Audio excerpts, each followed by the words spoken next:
Oh, baby. Welcome to Summon Greater Podcast. A podcast about homebrew and homies. This week I'm back. He's back. We found him. I don't even know what I missed yet. You don't even know what you missed yet? I haven't watched the episode. Oh, buddy.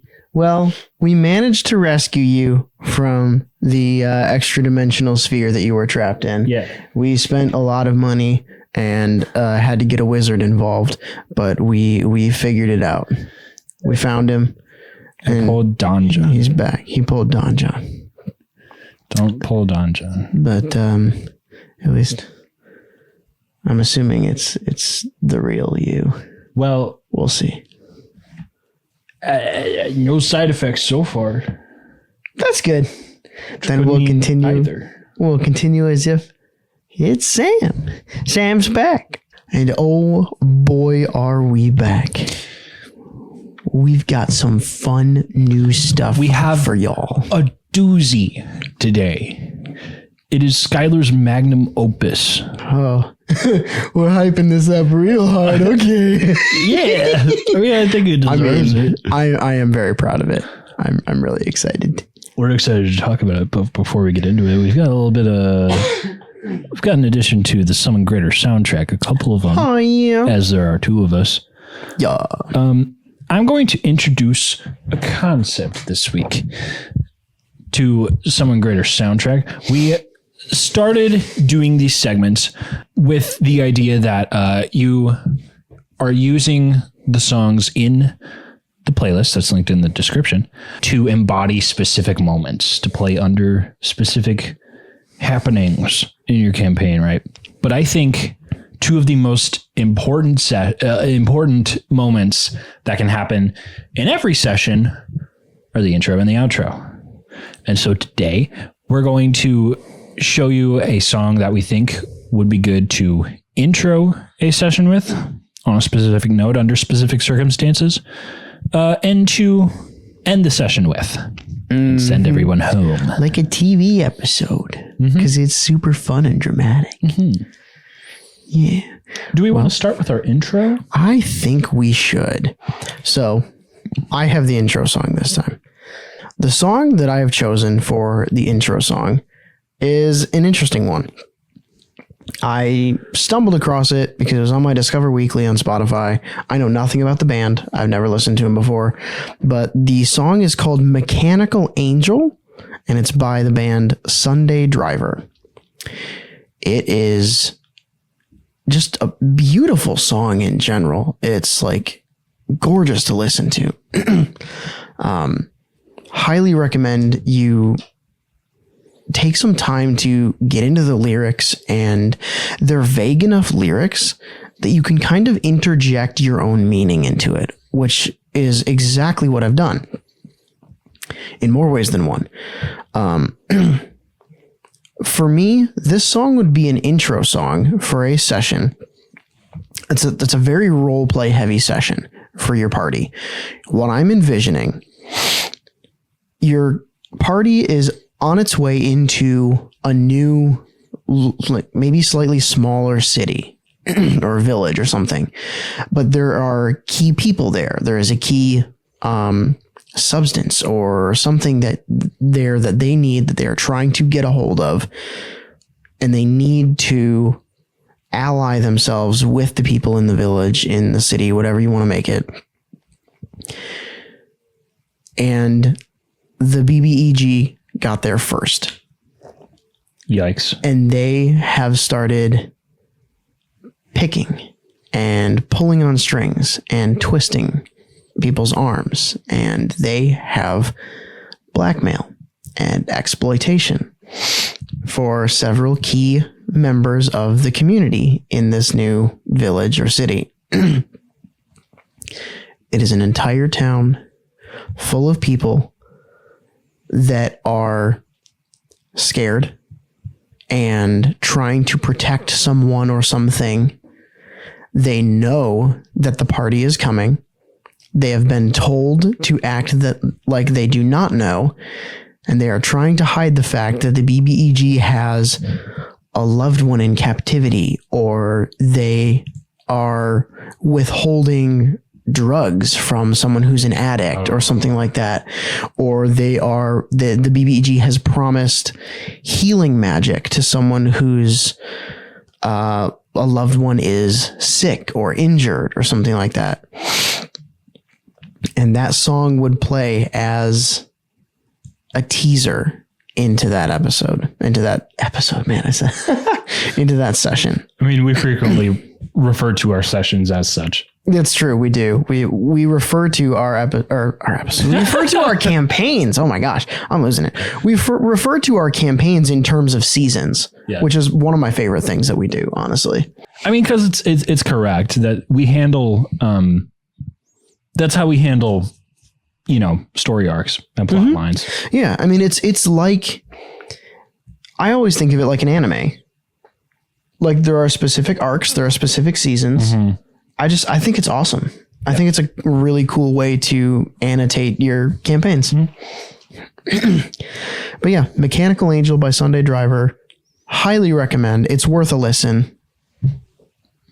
That would be my intro song. Very good. Yeah.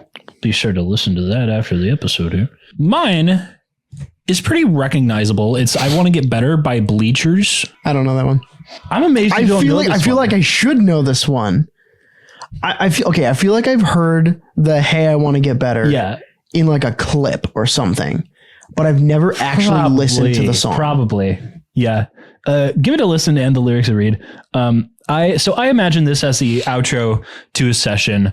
We are leaving off on a confession of love from, either between a PC or an NPC or two PCs. And it's like a huge relief when the other person's like, yeah, obviously I like you also. Stupid. But you've been like through a lot of trial and tribulation to get to that point. And it's just like such a wave of happiness and relief. Yeah. Like the dam is opening, the floodgates opened. Yeah. Yeah. Fading to black on this, I think is like so cute. And I don't know. I can imagine a good deal of ways to, leave the party in tears at the end of the session. Oh yeah. And that would just be a good way a good one to drive home to, I think. Oh, hell yeah. Now I got to ask, because there's so much conviction behind this one. Did you have any NPCs or PCs in mind, like when this came up? None that you know. None that I know. All right. This fair. Yeah.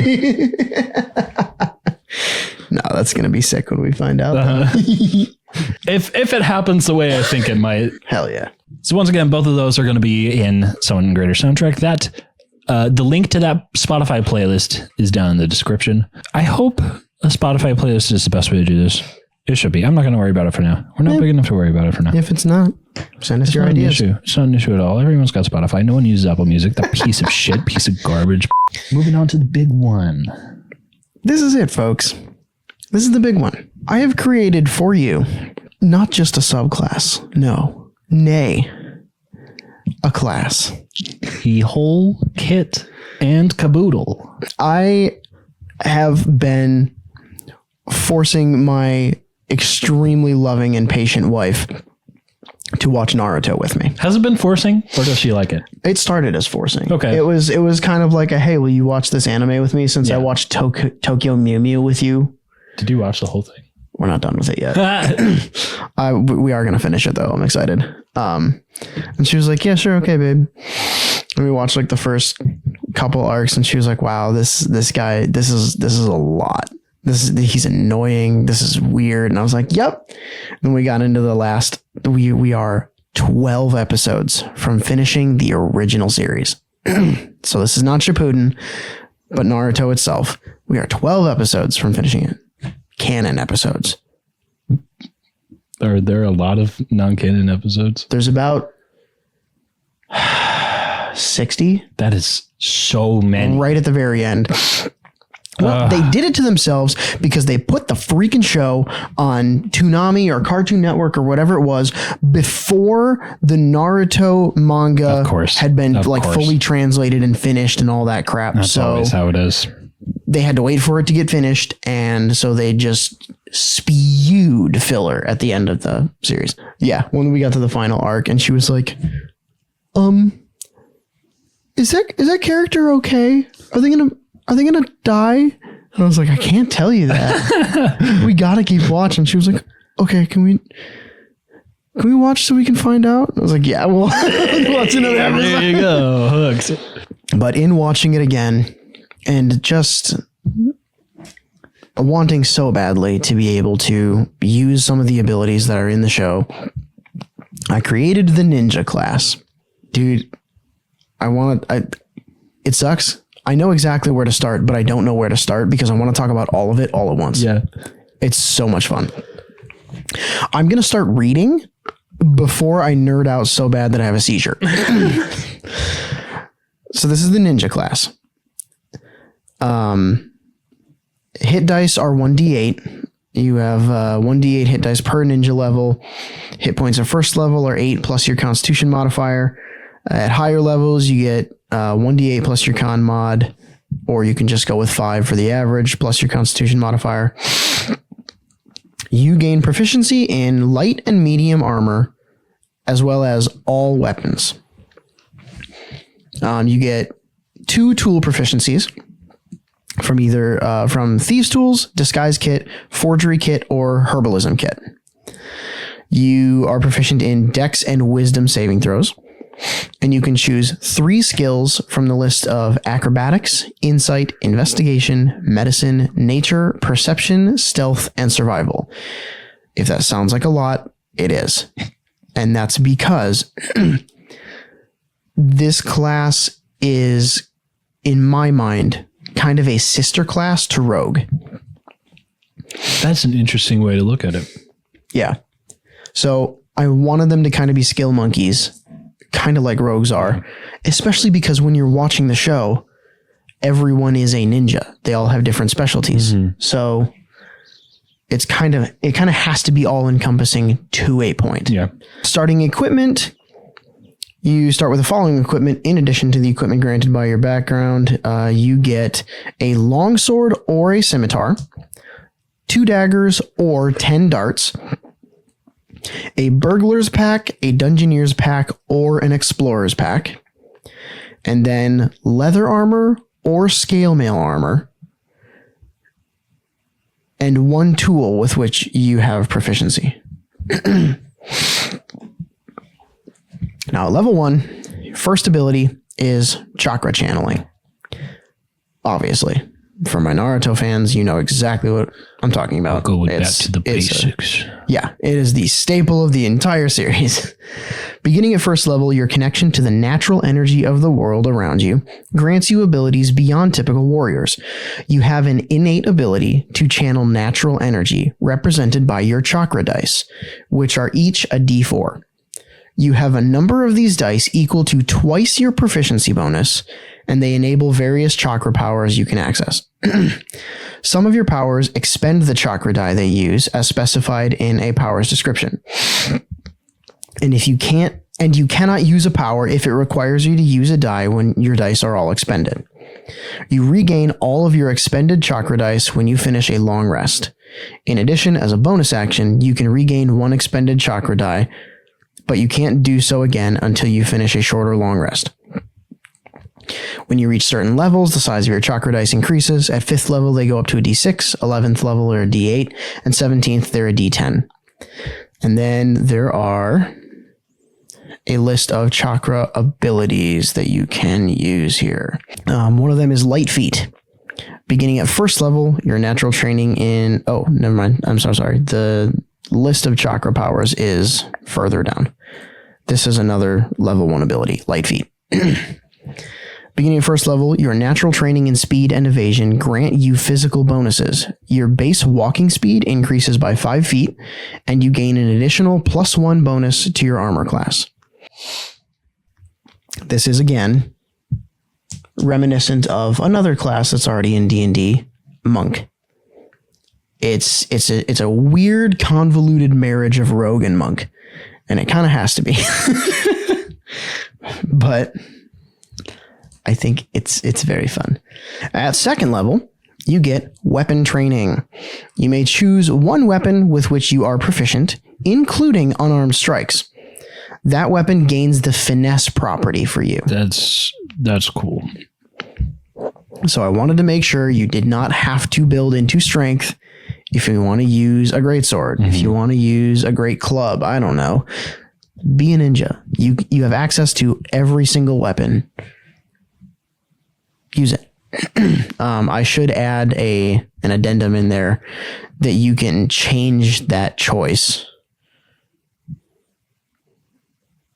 Probably on like a long rest or something like that. I was gonna say it should be something like that. Like you shouldn't just be able to. Yeah, I wanted to pick up a downed enemy's weapon and be a master with it. Yeah, I wanted to see if I added anything later that let you like increase the number of weapons you can give the finesse property to, but I didn't. So I'm gonna add an addendum to that as well. You can change the weapon that you choose at the end of a long rest. So you can use anything. And then at 3rd level, you gain your subclass, which is the ninja classification. You choose the path down which you will progress as a ninja. Your classification grants you features at 3rd level, and then again at 9th, 13th, and 17th level. So we'll go into those a little bit later. I'm going to get through the base class abilities first. At level 4, as normal, you get an ability score increase or a feat. At level 5, you get an extra attack. You can attack twice instead of once whenever you take the attack action on your turn.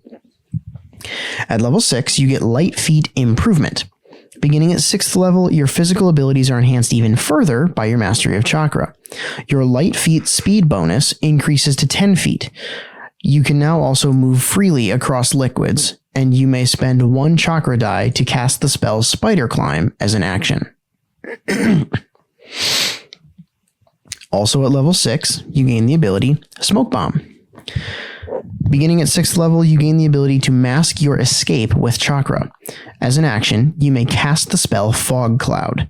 Once you use this feature, you can't use it again until you finish a short or long rest. You gain 1 additional use of this ability at 11th and 17th level, for a total of 3 uses at 17th level. I think this one is really good. Yeah. I toyed around with maybe adding additional effects into the fog. I think I might have put something like that in a subclass, but I was going to say, I think it would be appropriate for a subclass. Yeah. If I haven't added it to one of the subclasses already, that'd be an interesting additional subclass to think about. Yeah. At level 7, some of you may have recognized this ability. You gain evasion. You can nimbly dodge out of the way of certain area effects. When you are subjected to an effect that allows you to make a dex save to take only half damage, you instead take no damage, and if you succeed, you still only take half damage. That is powerful. Yep. Pulled it right from rogues. They get evasion, ninjas get evasion. Again, weird marriage of rogue and monk. Also at level 7, you get substitution. When you are hit by an attack, you may expend and roll 1 chakra die as a reaction, adding the total to your armor class for the triggering attack. If this causes the attack to miss, you disappear in a puff of smoke, leaving behind a log or other inanimate object, and you reappear 10 feet away in any direction that you choose.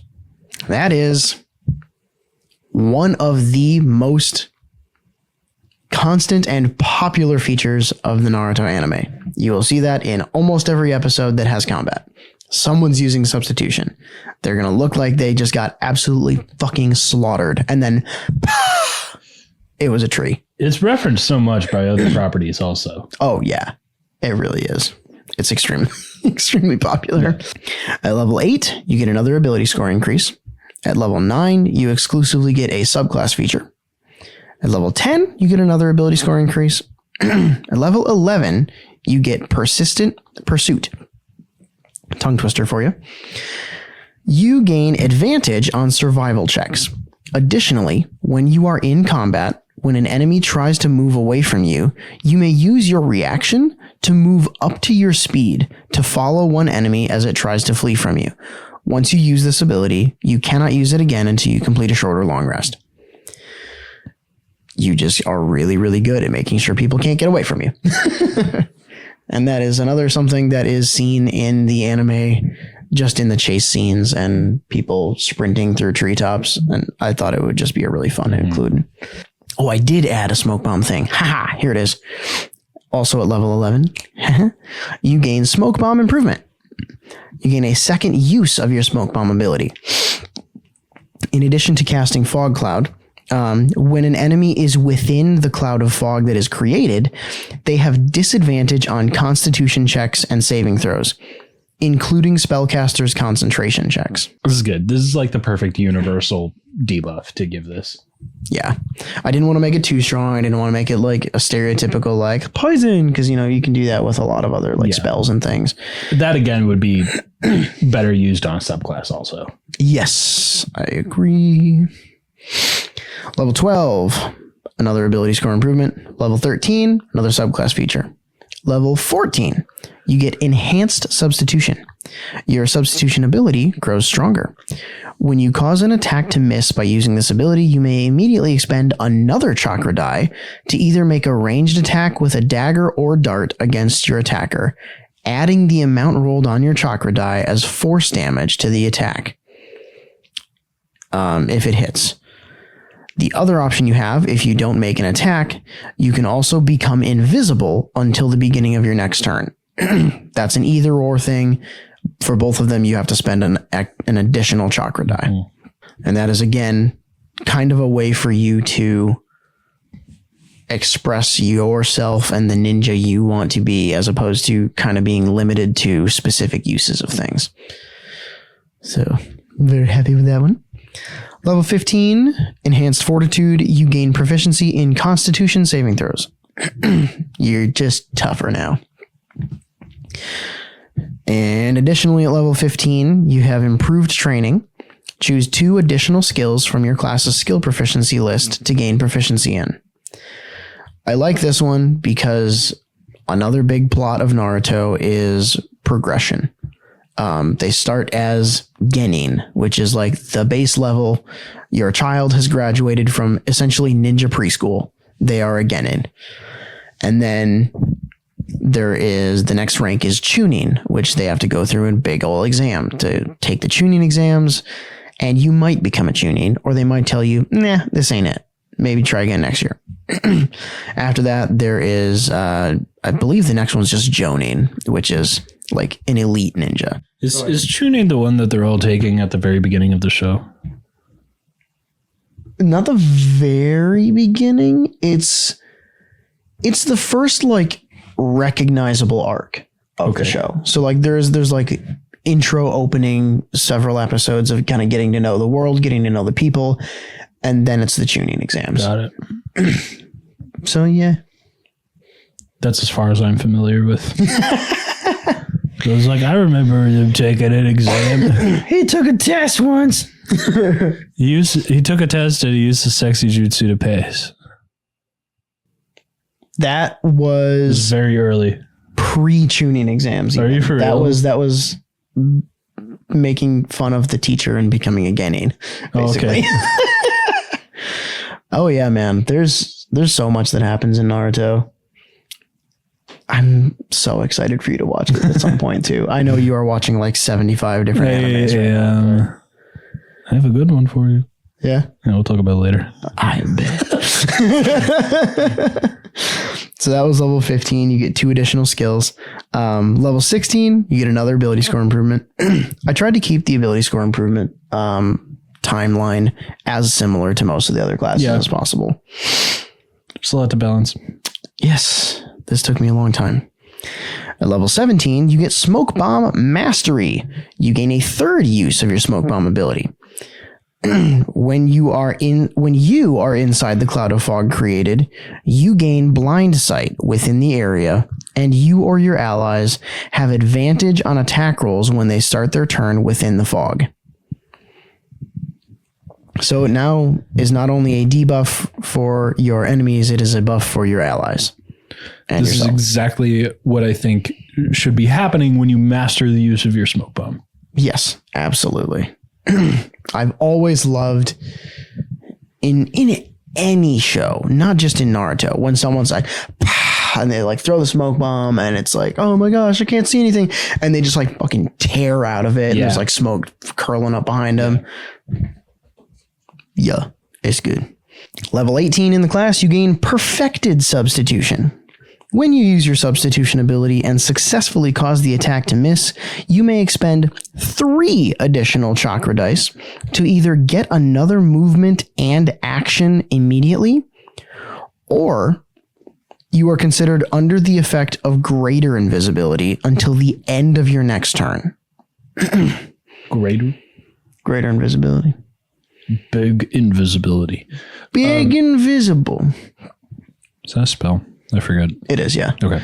Greater invisibility is the one that does not drop when you cast a spell or make an attack. That's right. Yeah. Jesus. I'm super happy. And then level 19, you get your final ability score increase or feat. And then level 20, you This get is a doozy. Master of the Way. When you reach 20th level, you may choose from one of the following ninja mastery abilities. One of them is Fluid Reality. As an action, you may enter a state of fluid reality for 1 minute. During this time, you may sacrifice 4 chakra dice as a reaction to reverse time by 6 seconds. This does not increase the duration of the state. If you are unable to sacrifice chakra dice to activate this ability, you may expend and roll the same number of hit dice to activate it.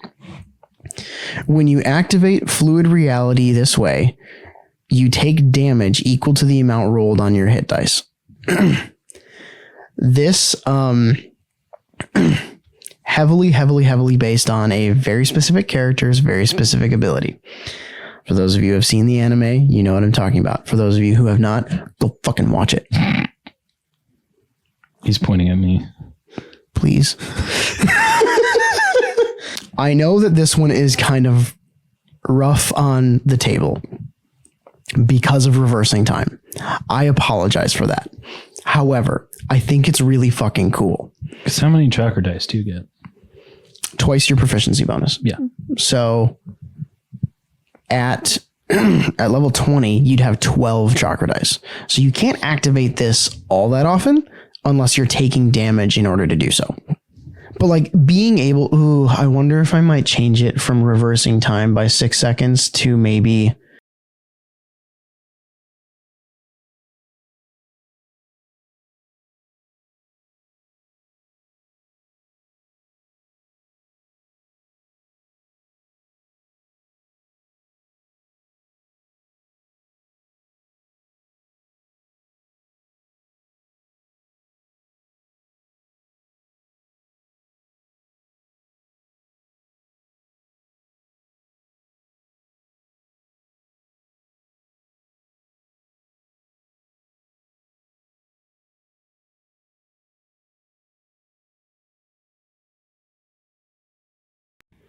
like completely negate their action. That's a good way to do it. It could be. Like you can use a reaction to cancel the effects of an action that someone just took. Mm-hmm. You'll notice all of these level 20 abilities are really heavily based on abilities from Naruto. Another one is called Chakra Avatar. As an action, you may extend your chakra from yourself to create an avatar form of yourself, inside which you are safely protected. Your avatar's size is huge. It gains temporary hit points equal to twice your maximum hit points, and its AC is equal to your AC plus 1. That doesn't seem like much, but it's because it's not supposed to be unhittable. It's supposed to take a lot of hits for you. While you are in this avatar form, your energy is being constantly drained. At the end of each of your turns, you must expend 3 chakra dice. If you do not have enough chakra dice remaining, your avatar form ends. When you summon your avatar, you may choose between 2 forms for it. Bladed form and bow form. In bladed form, your avatar holds a massive sword made from chakra. Its armor class is increased by another 1 point. It gains advantage on strength, dex, and con saves and checks. and it can use an action to make a melee sword attack with a range of 20 feet and an attack modifier of plus 12. If you hit, the attack deals 8d10 force damage. You become thick, angry sword. Also, I want to point out, your AC +1 is probably still pretty good. Yeah. Considering your dex. Yeah, probably. Yeah. And then getting an additional point on top of that with bladed form, you're probably still going to have pretty good armor class. Yeah. Bow form, your avatar holds an impressive bow made of chakra. It gains advantage on wisdom, charisma, and intelligence saving throws. It can use an action to make an attack with its bow with a range of 300 feet. When it draws the bow, an arrow made of pure chakra forms automatically. On a hit, the attack deals 8d8 force damage. It's a lot of force damage. It's a lot of force damage and a lot of range. The third of 4 mastery abilities is smoke manipulation. You gain the ability to turn parts or all of your body into smoke for a brief amount of time. Once per short rest, if an attack would hit you, you may instead choose for it to miss. Additionally, you may expend 4 chakra dice to cast the Etherealness spell, targeting yourself, and you may expend 2 chakra dice to cast the Misty Step spell. This one is less of an activated ability and more of just utility. Mm-hmm. You just have a lot more utility. A lot, yeah. You could become Rayman like this. Rayman? Rayman. I never played any of those games. He has hands and feet, but no arms and no legs. Oh, yeah, you're right. Yeah. You could be legless. Not Legoless. Legless. Legless, Legoless. Legless, Legoless. The fourth and final of the mastery abilities for the ninja class, Master of Nature. As an action, you may enter an enhanced form for up to 1 minute. While in this state, you gain a number of additional chakra dice equal to your base wisdom modifier. You have blind sight to a range of 10 feet. All of your ability scores temporarily increase by 2 points, and all of your chakra abilities cost 1 less chakra die to activate. On each of your turns, you may choose either movement, bonus action, or action. You may only take one of these on your turn unless you spend a chakra die to utilize each of the others as well. I have to say, these are all really good, appropriately so. And so I think it is very good and measured that these all only come into play at level 20. Yeah. And that you have to pick one. Yes. And this is not a choice that you can unmake and make and choose something different later. You choose this, and that is what you get. Yeah. I think that's extremely appropriate. This is a decision that you should spend the whole campaign thinking about. That's basically what I wanted it to be. I want you to be using the abilities and figuring out what type of a ninja am I, and then at the very end you awaken like your final ability. Uh-huh. Yeah. I think that was a good way to handle this. Yeah. And I really don't mind the 20th being the one that gets crazy bloated, you know? Yeah. I mean, there are so many classes, and I'm gonna say it, and I might piss some people off. Their level 20 abilities are dog shit. They are so boring. And like, yeah, they're useful. Fighter's level 20 ability is you can now attack 4 times on your using your attack action instead of 3, which is like, wow, that's good. But for a level 20 ability, come up with something more fun. Why are we doing what you did before, but again? Punch another time? Right. Waiter, I'll take one more punch. I'm not finished yet. But no, like, and it's stuff like that like, it doesn't have any flavor. Like, I'm sorry. I know fighter is cool, and we've talked about before how the flavor of a fighter comes from the feats that you take and the way that you play them, because your fighter class and sometimes even your subclass are extremely generic. I wish that level 20 abilities were fucking unique and fun and cool. And for some of the classes, they are. Like level 20 cleric.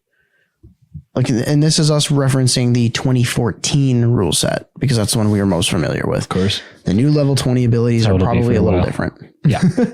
But like level 20 cleric from the previous rule set basically made your divine intervention incapable of failing.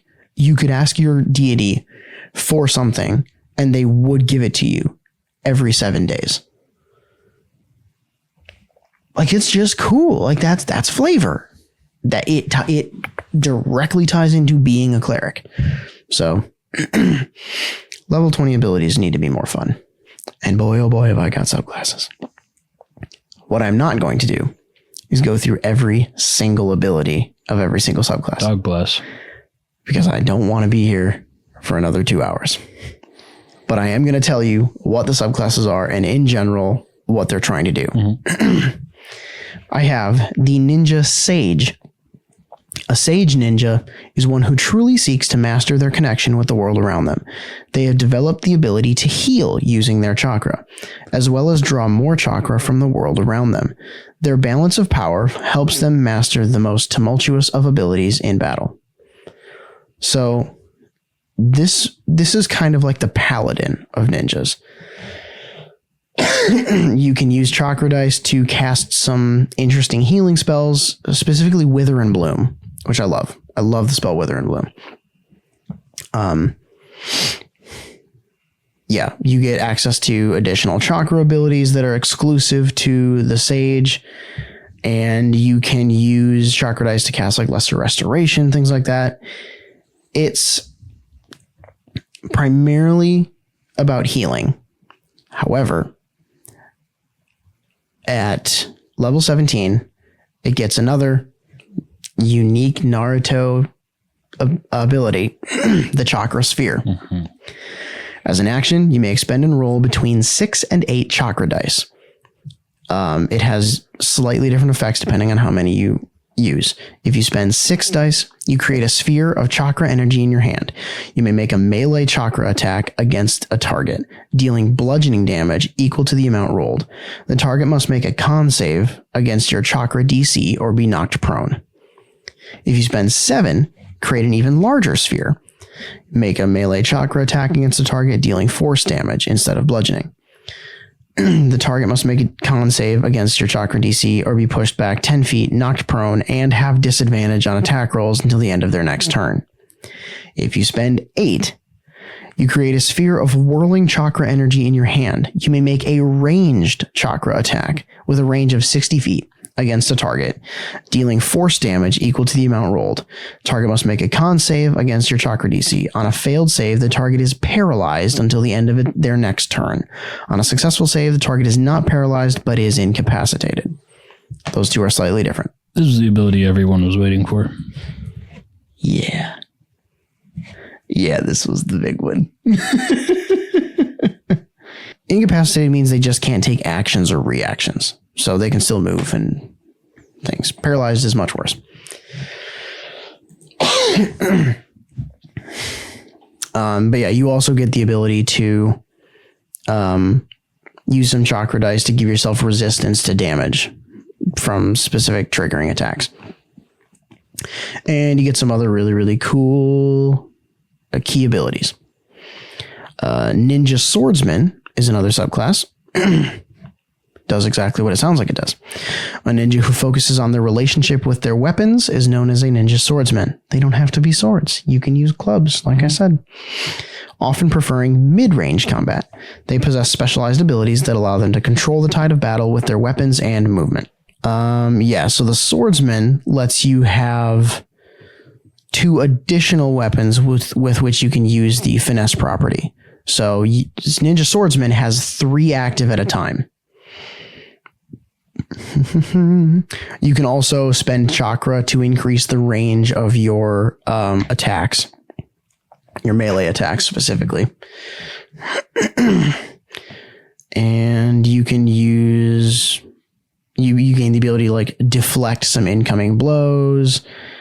There's another one that lets you like recall your weapon if it's a certain distance away from you. And the most popular ability on the swordsman list here is Lightning Blade. You may expend and roll between 8 and 10 chakra dice to channel energy into one dashing attack. As part of the attack, you may move up to your maximum movement speed and make a melee chakra attack with advantage. If you hit, you deal lightning damage to the target equal to the amount rolled on your chakra dice. This damage ignores resistances and immunities. Additionally, the target must make a con save against your chakra DC or become stunned. Those are the two most popular abilities in all of Naruto, because they are Naruto's Rasengan and Sasuke's Chidori, the Lightning Blade. Those are the ones that I really wanted to mention. There are so many more nods to Naruto abilities, because those aren't even the highest level abilities of these subclasses. Not by any means. Another subclass that honestly is the one I am probably the most proud of is the Ninja Summoner. Some ninjas choose a different combat path to walk. Rather than focusing on weapons, they utilize their chakra to influence or even summon creatures or spirits of the world around them. They have the ability to remain on the fringe of combat, directing their summons to victory. I'm not going to go through all the abilities of it, but you gain some really cool enhancements and the ability to cast conjure animals. You gain summoning scrolls, which is a big deal in Naruto, and you can make a bond with an extremely high CR monster that you can summon at any point to come help you, and it's just so cool. And it's what I wish all of the conjure spells and all of the summon spells had been originally in D&D. Like, I love that you can enhance them and develop a relationship with the thing you're summoning, as opposed to them just being, ethereal spirits floating through the air. So then there was the Seer. The Ninja Seer. The Ninja Seer chooses to focus their chakra in order to expand their senses, learning to see in complete darkness, sense the presence of other creatures nearby, and more. Often revered for their ability to track foes far beyond the reach of other ninja, Seers are a valued addition to any team. You get heightened senses, you get mind reading, you can cast detect thoughts, you can cast true seeing, you have a lot of utility. Lots of utility with that. Ninja Striker is another one. The Striker is a master of hand-to-hand combat. They specialize in disrupting their opponents and wresting the advantage from their enemies face to face. This is kind of leaning more toward monk. You get an additional movement speed increase. You get another extra attack. So you have 3 attacks instead of 2. And you get some cool abilities to disrupt other people's chakra. And then the chakra powers are at the very bottom here. Again, not going to go through a ton of them, but man, there are some fun ones. There's a lot of recognizable ones in here. Shadow Clone, for example. Shadow Clone. That one is universal. Yep. You can use chakra dice to summon clones of yourself. The clones take their turns immediately before or after yours. They have 1 hit point, and they can only take the attack, dodge, or help actions on their turns. Attack action, they can only make 1 attack with it. And you can get a flanking bonus from the clones. Otherwise, they are same stats as you, just 1 hit point. Just as a little teaser, though, for people who are interested, and for those of you who have watched Naruto, the 8 gates is a chakra ability. There's some cool stuff like that in there. Is that a specific subclass? That's specific to Striker. Okay, yeah. I think that's the one. When he pitched this originally to me, I think Striker was my favorite. Yeah. The AoE of it all. Oh, yeah. It's kind of fantastic. Airburst Cannonade at level 9 for only 3 chakra dice, I find to be quite good. Yeah. Launch a brutal force of chakra in a 30-foot cone. Each creature in the area makes a dex save or take force damage equal to the amount rolled on your chakra dice. And then Fire Lily Dance on its own, you get a crazy offensive option and a defensive option out of this. I'll go ahead and read this. As an action, you may spend 5 chakra dice to assume an empowered combat stance for 1 minute. While in the stance, your dex increases by 2 and you gain 2 additional actions you may use on each of your turns. First of all, it's 2 additional actions, not 2 additional attacks. Yes. Crazy. Okay. Crazy. Well, specification here. Yes. You do not have a total of 3 actions while you're using this thing. You get 2 additional action options. I understand. Okay. I should definitely clarify that. That makes sense. Well, one of those actions is Flaming Offense. You dance across the battlefield with unrivaled speed and agility. You may make a melee attack against any number of targets within 15 feet of you. Crazy. That could be a lot of people. That could be a lot. Like very many people ending up in the same space you started from without provoking attacks of opportunity. This sort of reminds me of a very brutal scene from The Elusive Samurai, which is the anime I was going to recommend to you later. It doesn't work the same way. This just, I'll play the clip. It makes me think of this thing here. This is extremely good. That's an unbelievable AoE all by itself. Yeah. 5 chakra dice, I think, is appropriate for how fucking powerful that is. Yeah. Unbelievable. The power scaling is really high with these classes and subclasses. You gain really powerful stuff fairly early on, but it takes up most of your energy to do it. That's the thing. I think using the chakra dice like you have is a really smart way to handle this. Star Wars defense, you hold an unwavering defensive posture. All incoming attacks against you have disadvantage. If you are hit by a melee attack, you may use your reaction to make an attack of opportunity against the creature that hit you. Quite good. Yes, sir. That is insane. If you happen to be the center of attention and you're getting mobbed.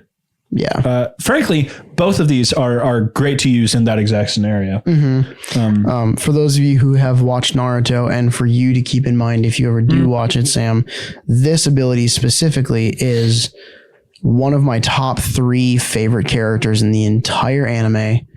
His name is Kimimaro. For those of you who have seen the show and you know who Kimimaro is, he is the best boy. No one can convince me otherwise. Oh my God, dude. Almost every single chakra ability or subclass ability or class ability is drawn so precisely from a specific person and their abilities or their specialties in the show, or like specific moments where I was like, oh my God, that ability just saved that guy's life or changed the tide of the battle. Something like this is my love letter to Naruto. I spent so much time on this. I'm glad you did, because this has a lot of effort self-evidently put into it.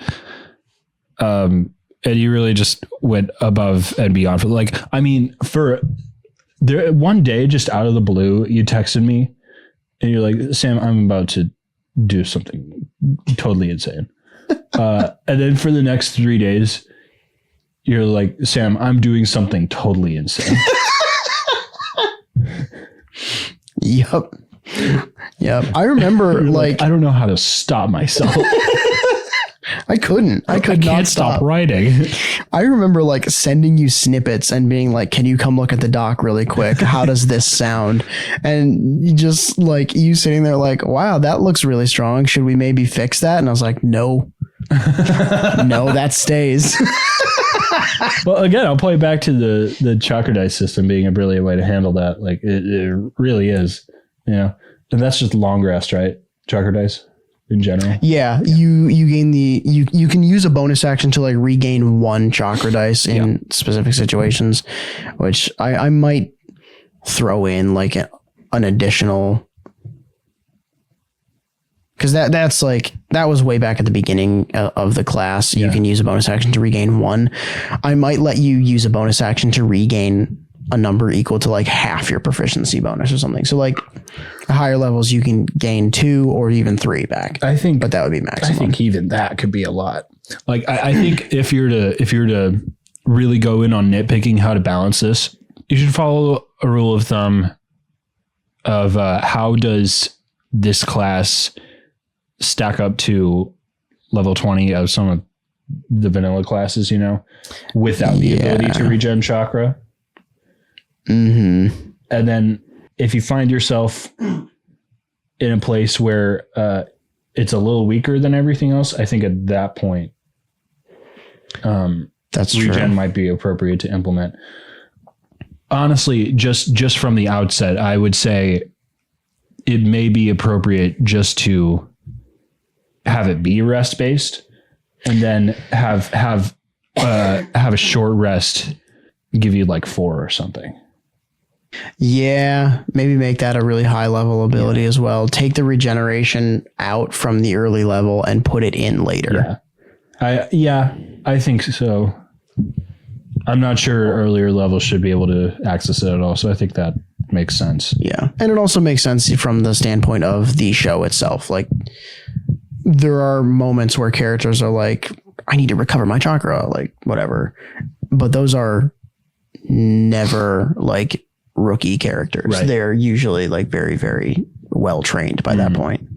So I have no idea how much time is left in the episode because I fully black out when I talk about this. We are approaching the end. Cool. I'm glad I didn't run us into like, an hour and 45 minutes. No. Oh man. Moral of the story. I'm going to do some tweaks here to add in some of the things that we just talked about and make sure everything's worded clearly.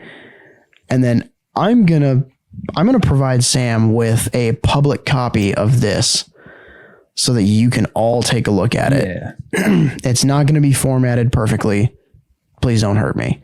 But it's so cool. No, if you're a fan of Naruto and D&D, I really think you should check this out. Again, it's got so much effort put into it, and I think it is a very good adaptation of what I might have originally considered to be not an abstract system, but something really hard to adapt. Yeah, something that's a little too specific to be used in D&D. Yeah. Figuring out systems of alternate energy rather than spell slots has been a fixation of mine for a long time. Yeah, so. I think you hit the nail on the head with the chakra dice. Thank you. I really appreciate that. This is definitely one that I was worried about coming out entirely wrong, because there are a lot of people in that fan base that will definitely let me know if I got things wrong. Oh yeah. But I'm very, very happy with what I've got. Mm-hmm. And honestly, one of the hardest parts about this was coming up with names for the abilities that weren't the actual freaking name from the show. Because I'm not about to get copyrighted. Yeah. Yep.